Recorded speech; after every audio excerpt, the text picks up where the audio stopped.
Hey, what's up guys, Sir Emanon here, and welcome to another series of deck profiles on the channel today. So this is going to be all the top 8 deck lists from my recent online Discord tournament. If you guys do want to play in the next one, which actually the signups are up live right now, definitely go and check out the link to the Discord in the description below. And also, if you want to check out any of the matches from the tournament, I will leave a link to the playlist in the top right corner of the screen or in the description box so you guys can get caught up if you haven't seen everything. But this is going to be all the deck lists. We got quite a lot to go through, so let's not waste any more time and get straight into it.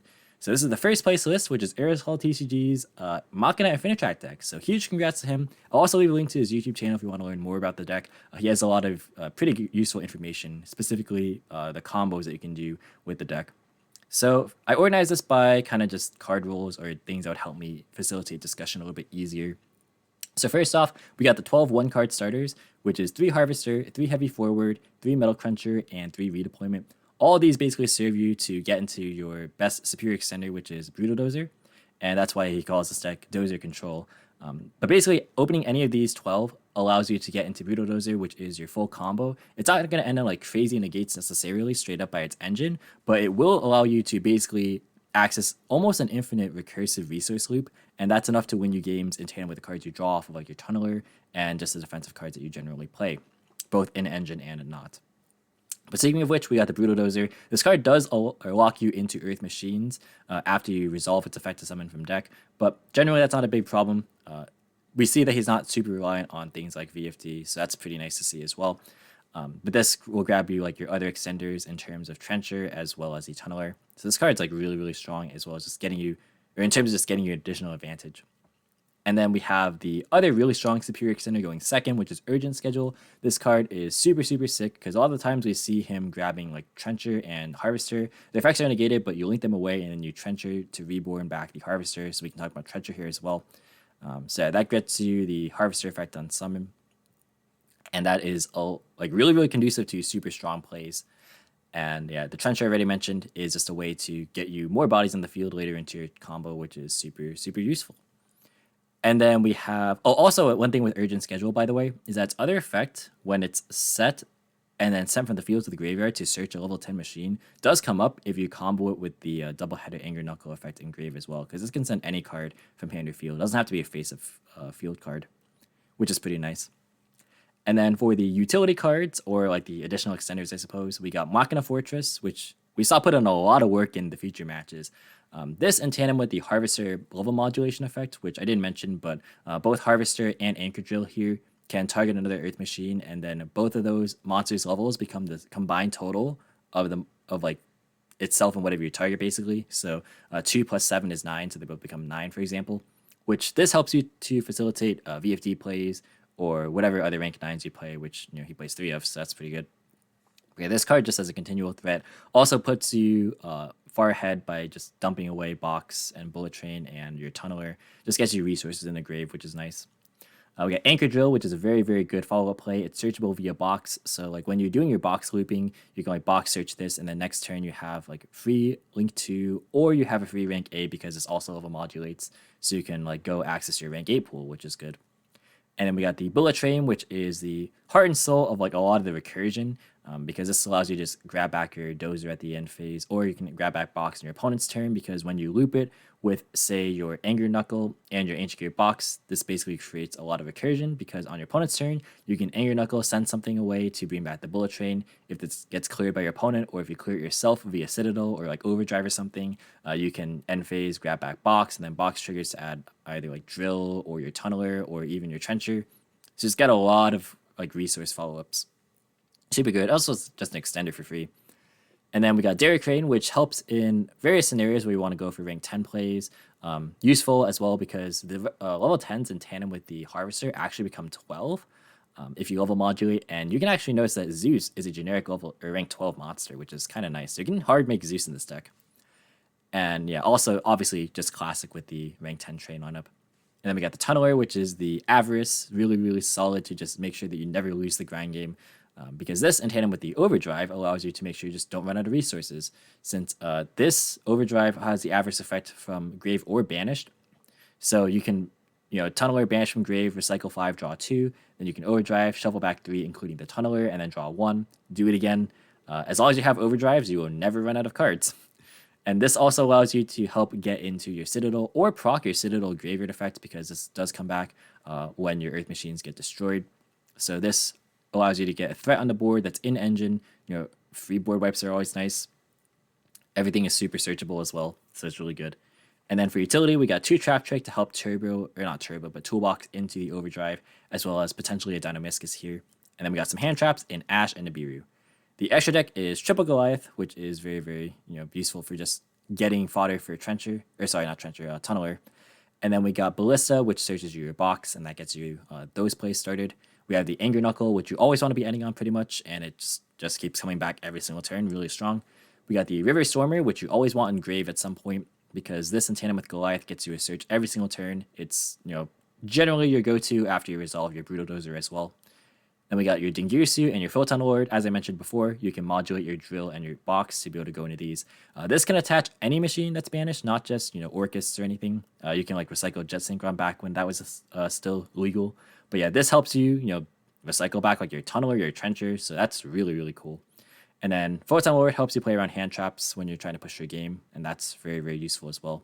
Then we have Earth Slicer, which lets you just pop a lot of cards, and this also in tandem with Goliath helps you, pop cards continuously, like later on down the line. So that's very nice to have.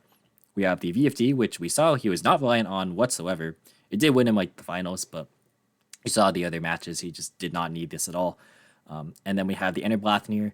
This card is also a really cool toolboxy utility go second card to help non-target banish stuff. Then we have the Train Package, which is really classic. And then we also have the Zeus, which again, he could hard make, or we can just summon it the normal way, because we got lots of trains and lots of ways to add materials as well.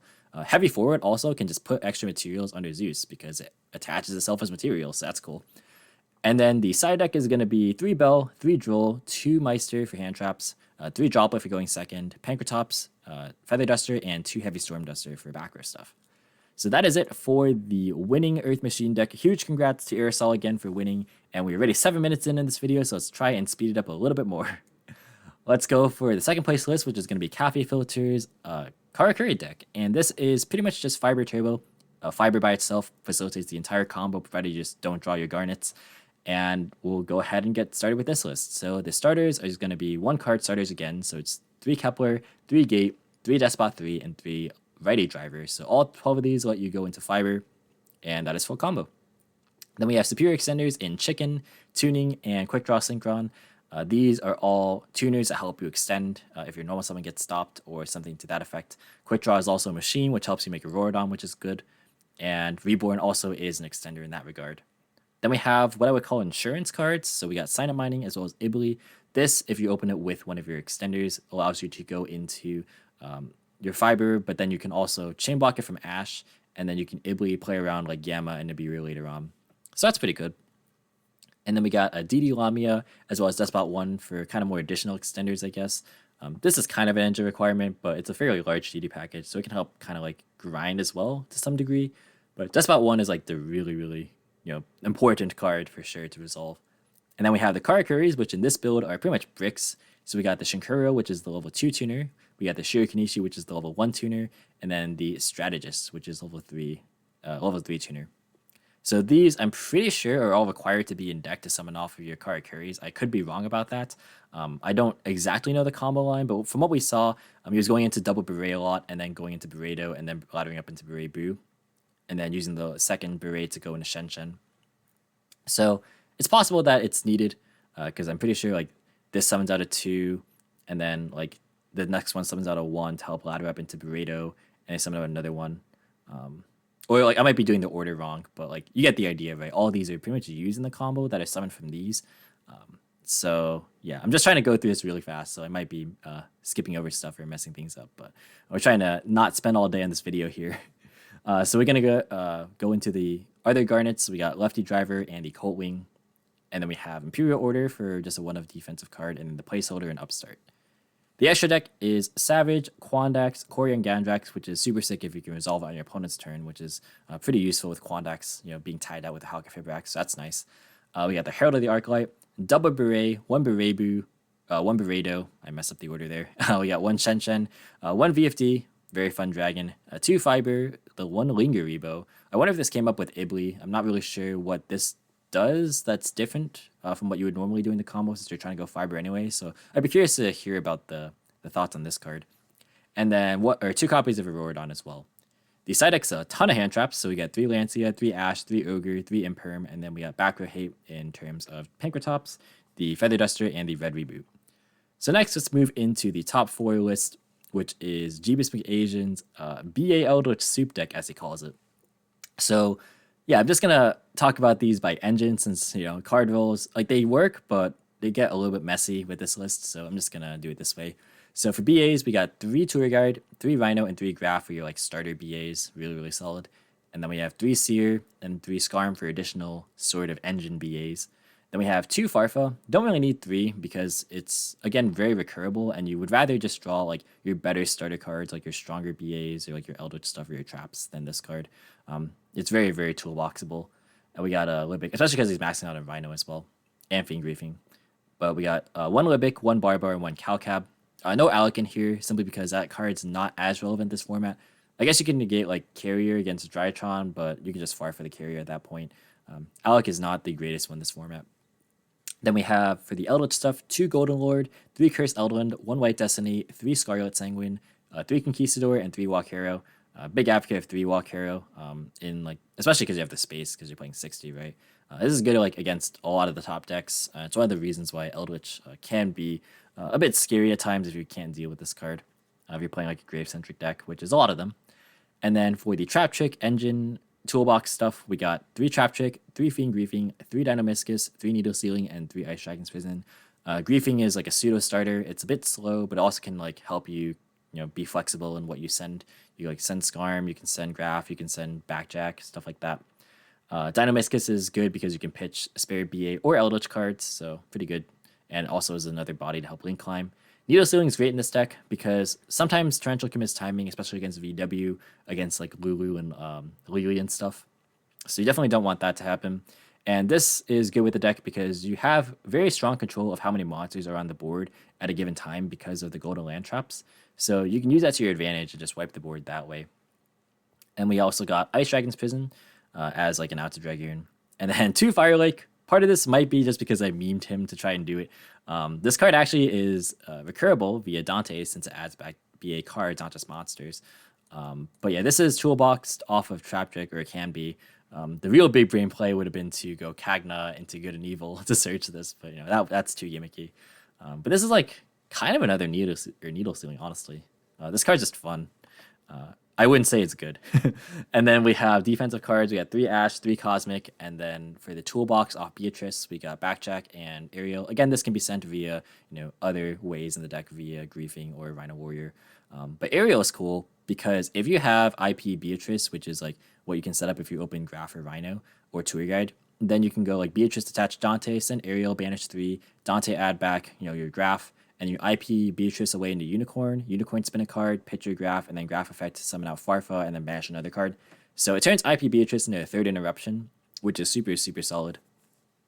And then the extra deck is Pilgrim, Beatrice, Pleiades, Double Dante, Double Zeus, Break Sword, Access Code, Dagda, which we'll talk about, Cherubini, Masquerena, and all 3 Nightmares. Pretty self-explanatory, honestly. And the side deck is 3 Droll, 3 Nibiru, the Duster, 3 Evenly, 3 Torrential, and then Scythe and Shaddoll Dragon. So when you're going first, you can side these in, and then you can go Dagda Beatrice instead of IP Beatrice, and then you can Beatrice send Shaddoll Dragon to pop your own Scythe, because like you're going to chain your Dagda to your own Beatrice to set Scythe, and then on a new chain, Dragon pops your own Scythe. So that's like a way you can do it. Also, there's like a thing you can do where like if you have this on the board, you can like or rather, if you have this in your graveyard, I believe. Let me read Dagda again. Yeah, so like you can pop Dagda with Conquistador, and then you can trigger your Dagda to special summon an artifact from your Graven Defense on your opponent's turn. So that's like another way you can actually interact with this card. I'm pretty sure I remember him doing it once at the tournament, but it didn't actually matter for that game. But yeah, this is BA Eldritch Soup, top 4. Next up, we got Sinindo's Karakuri list. This one's a lot different from the other list. So this one is more focused on the Karakuris themselves, as you can see. So we got some starters, obviously the Despot 3, and then we have 2 heavy forward to search out 3 Anchor Drill. This is because all the Karakuris are Earth Machines, so it's like I'm comfortable calling it a starter. And we have Ninishi, same thing, even though like it technically requires another card. It is a starter, I guess, because it's like a double normal summon, and you actually want to draw some of these, or you're actually okay with drawing some of these, I should say. They don't interfere as badly as they do in the other build. And then extenders, we got Chicken, Tuning, and the Quick Draw. And we also have the Earth True King, which is kind of funny because this can just randomly rip cards out of the extra deck and then overlay into VFD. So this is kind of a cute tech. Then we got Trencher, we got which we saw from the other list. And this is like another search target off of Heavy Forward as well. We got 2 Despot 1. We got the level 1 tuner, 2 of the level 2 tuner, 1 of the level 3, or 2 non-tuners, excuse me, 1 of the level 3 non-tuner, 1 of the level 4 tuner, and 1 of the level 4 non-tuner. So this is also level 3 tuner, obviously. So apart from level 1, he has access to tuners or non-tuners at every level. So based on what he wants to summon off his Karakuris, that's what he can go into. Like he can go into other bigger stuff. Then the 1 of Cult Wing, and then 9 hand traps, which I like about this build. There's a lot of space for hand traps. So 3 Ash, 3 Bell, and 3 Imperm.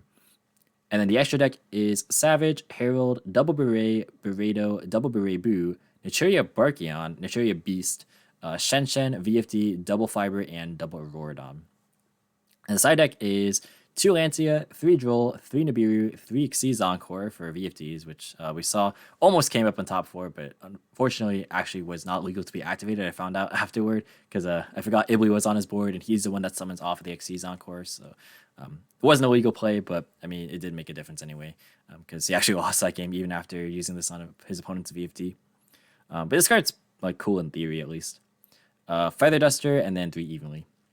So next, we'll move on to the top 8 lists. So first off, we got Base Gavin's Zoodiac Eldlich. So this is pretty self-explanatory. I'm pretty sure everyone knows about this stuff by now. So Zoos, we got 3 Ram, 1 Thoroughblade, 1 Whiptail, 3 Tenki, and Barrage. So pretty staple 9. No Bunny Blast, notably, which might have come up against like VW because that helps to play around Qinglong better. But that's like not really super major. And then we have, for the Eldritch stuff, 2 Lord, 3 Eldland, 3 Scarlet, 3 Conk, and 2 Walkero. This deck has a little bit less space than like the BA Eldritch deck, so I understand why he's not playing 3 of this, although I would probably personally try and find space for 3, because this card's just really, very, very strong. I'm trying to talk fast here. We got 3 Ash and 3 Nibiru for the hand traps, and then we got 3 Book of Moon, 3 Cosmic, 3 Ice Dragon's Prison, and then 3 Strike for more utility and defense. And then for the extra deck, we got double Zeus, double Borbo, 3 Chakanine, 1 Drytron, 3 Tiger Mortar, Axis Code, Phoenix Unicorn, Link Spider. So not too much to say about this extra deck. And then the side deck is 3 Lancia, 3 Meister, 3 DD Ground, 3 Evenly, and 3 Imperm. This is pretty good, pretty self-explanatory. So moving on into the next top 8 list, this is Drytron from Burrito Man 93. So yeah, more stuff that I don't think needs that much explaining. We got 3 Alpha, the 1 Beta, shouts to DB Grinder, 2 Delta, 1 Gamma, and 3 Zeta. And then we got 10 more Drytrons. We got Fafnir, Nova, 3 Emergency, and the Foolish Burial. And then we got our Ben 10s. We got 3 Prep, 3 Ben 10, and then we got Manju as well. We got Natasha, and then our normal summons in Manju and Vanity's Ruler. We got Meteonus Drytron. We have the Draconids, which, I kind of figured out that this is like more conducive to the Vanity's Ruler build because it's like more searchable mid combo for that, which is fair. I just think that like if you're playing the Ultimate and stuff, you definitely don't need this card. But then we got for the Light Fairy stuff, Eva, 3 Orange Light, and the Purple Light. Probably a lot of normal summons to play the Petite Angel. I probably still would do it personally, but this is like kind of also a meta call, I guess, if you want to play this versus trap decks. And we have 3 Lancia, and then the Dawn Knight. This is there, I guess, just to help facilitate Orange Light more, and also it's like a decent hand trap, searchable, obviously. So yeah, pretty decent stuff. I think that this deck needs a lot of space for like a lot of hand traps personally, but it's hard to find the room. That's like one of the things with this deck. It's like you're already playing so many engine cards, hard to find the space. But then we got the extra deck, which is the Dogmatica Insurance. So we got Entis, Hcabe, and Nova. Then we have Zeus, Fucho, and Nightingale, or Assemble Nightingale. And then we have for the links, Access Code, Geonator Transverser, Herald of Mirage Lights, all 3 Nightmares, Link Karibo, Relinquish Anima, and Union Carrier. Side deck is 3 Droll, 3 Nibiru, 3 Cosmic, 3 Droplet, 2 Twin, and a Reboot. So this is pretty self-explanatory. Let's move on into Eltanen's Mekk-Knight Invoked. So this is pretty cool to see that this deck is still like able to make some waves. So we got 3 Alistair, 3 Meltdown and the Terraforming, followed by 2 Invocation for the Invoked package. And then for the Mekk-Knight stuff, we got 3 purple, 2 blue, 1 indigo, and 1 yellow. And then for hand traps, we got 3 Ash, 3 Crow, 2 Bell, and 3 Gamma. And then for the dedicated Go second cards, it's Pankratops, Mind Control, 2 Lightning Storm, Feather Duster, Instant Fusion, 3 Forbidden Droplet, and then 3 Red Eyes Bricks. No Desires hurts. I mean, obviously, if you're playing the Dragoon stuff, you can't really afford to banish it if it's a big part of your win con, but I always like Desires in this deck. But moving on to the extra, we got Algides, Hcabe, 2 of them. We got Purgatrio, Dark Dragoon, we got the Restrict, and then we have for links, Access Code, Link Alistair, BLS Soldier of Chaos, Cross Sheep, Phoenix, Fierce Anaconda, Almirage, Secure Gardener, and Celine. Celine's pretty sick, just because Alistair Spellcaster. And then for the side deck, we have 3 Lancia, 3 Gamma Seal, 2 Cosmic, 3 Mystic Mine, Red Reboot, and 3 There Can Be Only One. This card is interesting, just because like it sets up columns for Mekk-Knights, but also it's like not the greatest against, VFD stuff. But it is good if the opponent on Drytron puts up like Ultimateness. But yeah, this is not anything too shocking for Mekk-Knight Invoked, I don't think. And then finally, we got White Devil's Virtual World list. So this is the one that maybe needs the least introduction. So we have 2 Nian, which I think is pretty interesting, especially with 3 Desires. I feel like you wouldn't want to cut down on this, especially if you're on Desires, since this helps put back your Desires stuff. And banishing both of these off Desires would kind of be bad. But yeah, 2 Nian, 3 Lili, 3 Lulu, 3 Lao, 3 Gigi, 3 Kowloon, 3 Qinglong, 3 Chuche, 3 Desires, E-Telly, 3 Ash, 3 Gamma, Driver, 3 Cosmic, and Droplet. These could also be hand traps or like Foolish Goods or Tactics. These are like the flex spots. And then the extra deck is Double Cloud Castle, Coral Dragon, Final Sigma, Omega. We got Croc, we got Vermilion, Juju, Shen, Zeus, Downerd, Double Calamities, Fan, and Jaja. Notably missing here is Stardust Charge and Shalfang. I think both of those cards are pretty important in this deck, honestly. So kind of surprised to see that they're not in the list. Also, I think Fortune Tune is really, really good in this deck too, because it just helps make Zeus really easily. Like it guarantees you have Zeus pretty much. And then the side deck is going to be 3 Lancia, 1 Pankratops, 3 Droll, 1 Callby, 1 Feather Duster, 3 Lightning Storm, and 3 D-Barrier. I honestly think D-Barrier was kind of like, overhyped at the beginning of the format, and then people realized it's not actually that great, this format. You can look at YGO Scope, it just continues to have like an abysmal win rate, but it doesn't actually stop Drytron the way people thought it would. And also, like, against VW, they can easily pivot into whatever, like, you don't call. So, yeah, I think this card got a lot worse. But overall, this is like VW. It's not really anything too surprising here. So that is going to be it for this video. All right, somehow I managed to cram all the other 7 deck profiles into 15 minutes after spending 7 minutes on the first one. So pretty happy about that. But that's going to be it for this video, guys. Thank you so much for watching. Hope you enjoyed. Again, if you want to play in the next tournament, definitely go and check out the link to the Discord in the description below. But if you guys did enjoy the video, definitely be sure to leave a like as well as any thoughts or feedback in the comments. Subscribe for more informative and competitive Yu-Gi-Oh content. If you want to, you can follow me on all social media platforms or support me via Patreon or TCG Player. All the links in the description as usual. And until next time, I'll catch you in the next video. See you guys.